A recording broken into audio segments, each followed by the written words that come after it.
Welcome back to Byron Bay Alive TV. Jason Zarlou here. We've got one more interview. We're at the Brunswick Heads Markets. Let's come and say hello. The Book of Shadows by Larmo. How you going today? Yeah, good, thanks. Cool.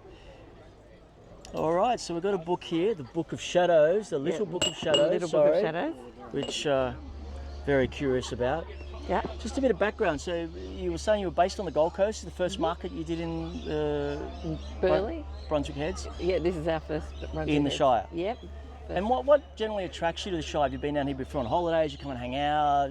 I've been coming here since I was a kid. Okay, right, back in the day. Yeah, back in the day. Yeah, My right. dad used to catch the train from Sydney to Byron Bay when he used to do that on holidays. So Yeah, I I've been remember. coming here since I was a little kid. Man, I remember doing that before when flights were expensive. Yeah. You know, and trains. I used to jump on the train Yeah. and used to get off at the railway hotel.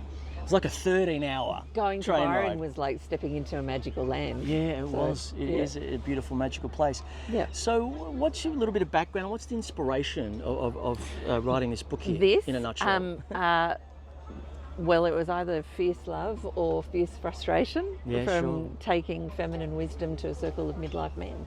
Okay, midlife man. That's where Yeah, I'm at. I was teaching or offering sacred feminine wisdom to a men's initiation, Okay. a 9-month men's initiation, and I will take this for however That's okay. it comes. Freely express.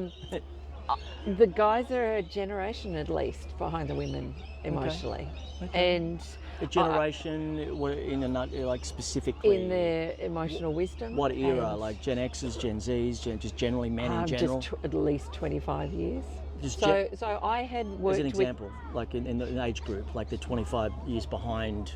Yeah, just as a Generally. arbitrary. Generally. So where I was in the 90s, Yeah. the guys, I saw that. Okay. So, and and wanting to offer the wisdom that I've been teaching their wives and the women in my community. So Sure. I've been running this for over 30 years. I realised that this work just started coming through. And so Sure. whether it's channeled, who knows, but the inspiration hit and came the wisdom. Sure. And okay. and it's fierce and clear and it doesn't have any fluff. I like that. Yeah. I like that. Yeah. I like that. Slicing through the And fluff. shadow work has a bit of an intellectual wrap. Most people look at it and go, okay, I know I need to be doing it, but I don't know what that looks like. And rather than calling it shadow work, I call it spiritual adulting, because that's what we need to Okay, do. I like Take that. responsibility for what we're not taking responsibility for. Yeah. And all of us have bad 100%, behaviours. because the 90s stuff, it was all great. I was involved in the new agey stuff in the 90s, very love and light and all this cool stuff out there, spiritual stuff with the extended masters and all that that hoo-ha. Very disembodied. Yeah, no, I was there. It was all good. Yeah, all good. me too.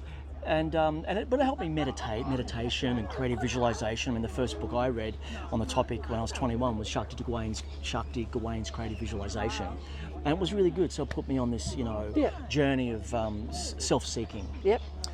And yeah, look, unfortunately, there is a lot of that flow over of the Eastern, which is great, where we do deny the shadow parts of ourselves. With that sort of certain teaching. Sure, if you go into it too much, it can lead to suffering. Yeah. If you go in, but denying it is not good for you either. No. You know what I'm saying? And, my journey in a nutshell is using the shadow to grow. Absolutely. And that's a treacherous line, because sometimes you've got to shine the light on the deeper, darker, nastier stuff. Well, the more light you hold, the more you're able to see about yourself, Yeah. and the more we're able to see the places where we have erroneous beliefs built on trauma from our childhood, unprocessed emotions. Yeah. The more we're able to heal, but you can't. It's a cycle and a spiral. Yeah, that can happen if you say, I know people. I've been in therapy 25 years. I mean, that's really good, but you should be a glowing, you know what I mean? Because I've gone in and out of all kinds of different angles, and sometimes if you go back into the stuff too much, like, sure, you've got to be aware of that. I call it the original wound of, what triggers the trauma of our childhood and so forth. But after a while, sure, you go to the guru or the preacher or the counselor or the life coach, but in the way of actually practically, not fixing, for want of a better word, but turning more of the dysfunction into function, somehow in a nutshell, and using that shadow to grow. It can be, as I said, a treacherous path, because sometimes if you go into the shadow too much, it can consume you. But sometimes you've got to shine the light on the darker stuff to illuminate it. In my journey, anyway, Yep. And because I'm a songwriter, I like to write about this stuff as well. But sometimes it can be a balance.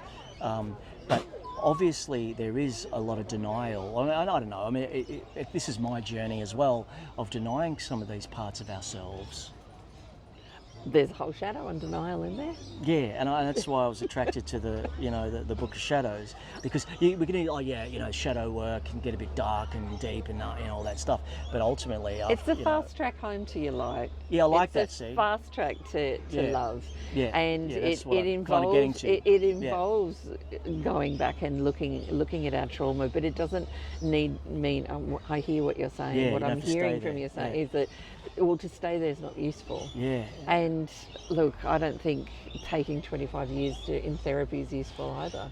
Yeah, and ultimately, I think shadow work leads us to our own gnosis, our own empowerment, where we don't need to look for a guru outside of ourselves. We learn as we grow the tools that are in this book and the books that are becoming.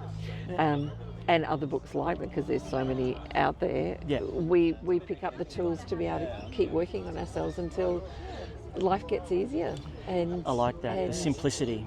And I've been married for over 20 years. I've got young adults at home, and bad behaviours still happen, but they happen less and with more clarity and deeper understanding. I like that. Because sometimes people can see themselves through the prism of trauma, and it becomes a part of their identity, but also becomes a part of their rite of passage for bad behaviour. Well, it's our ego wants to hold on to the trauma, not our soul. Yeah, of course. And not you the what I love just that said, we like are. Exactly. and I understand because this happened when I was a kid. This is why I am the way I am, and I've been in experiences with these kind of people. It's all good, and it actually you're kind of encouraged to. Enable the behaviour. Yeah. Well, no, this is the opposite. And this is where you're getting into and then coming out the other end, and say, the more, shadow we're going, it's like illuminating, the deeper dark. You've got to go in. You can't deny the deeper darker parts of ourselves.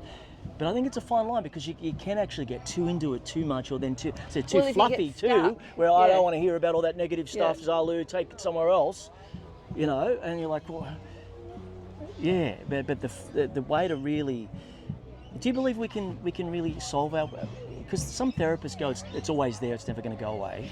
It's like a scar. You can have a scar that's faded and it becomes part of your skin, or you've got a wound that stays festering. Yeah, I like that. I like that. And that's what our trauma is. Yeah. My personal journey is I've had 3 major spinal operations. Wow. So I know what physical trauma is, and I've lived my understanding of pain because of my life journey, healing my own physical trauma. It's the same as healing my emotional trauma and ancestral trauma. They're all wrapped up together. But one thing that I do know is when I'm in a community of people who are all taking responsibility for their bad behaviours, not needing to be perfect. Yeah, because we all muck up, I get that. Not needing to be I'm glad you're saying this, sure. Not needing to be shiny, muck up. but real. Yeah. And it's one of the best things, because you have people being transparent and real. Open and honest. It's a big one. It's lovely. Yeah, because it's not to say that it's all going to go away and all of a sudden we're just going to become, ascended masters and glow and transcend into the heavens. No, we become divine humans. Yeah, I like that. So it's here. It's here. I'm with you on this here, one. In this is our where bodies. it's at. I like absolutely. that. This way. Yeah. Because as I said, when the first opening, think too much of this. No, it's next here. life, the heavens, and well, fine. I hope but practically being able to have. We'll wrap it up soon, but practically being able to, solve the problems as they come up, having, different outcomes with different choices is a big one. You know what I'm saying? And therefore, for me,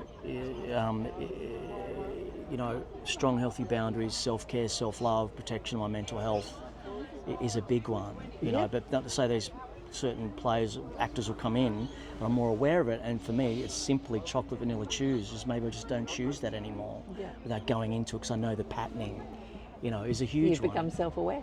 Yeah, and that's a big one. Not to say we're all perfect, but it gets. I like what you said. It can get easier. Did you say, or did you?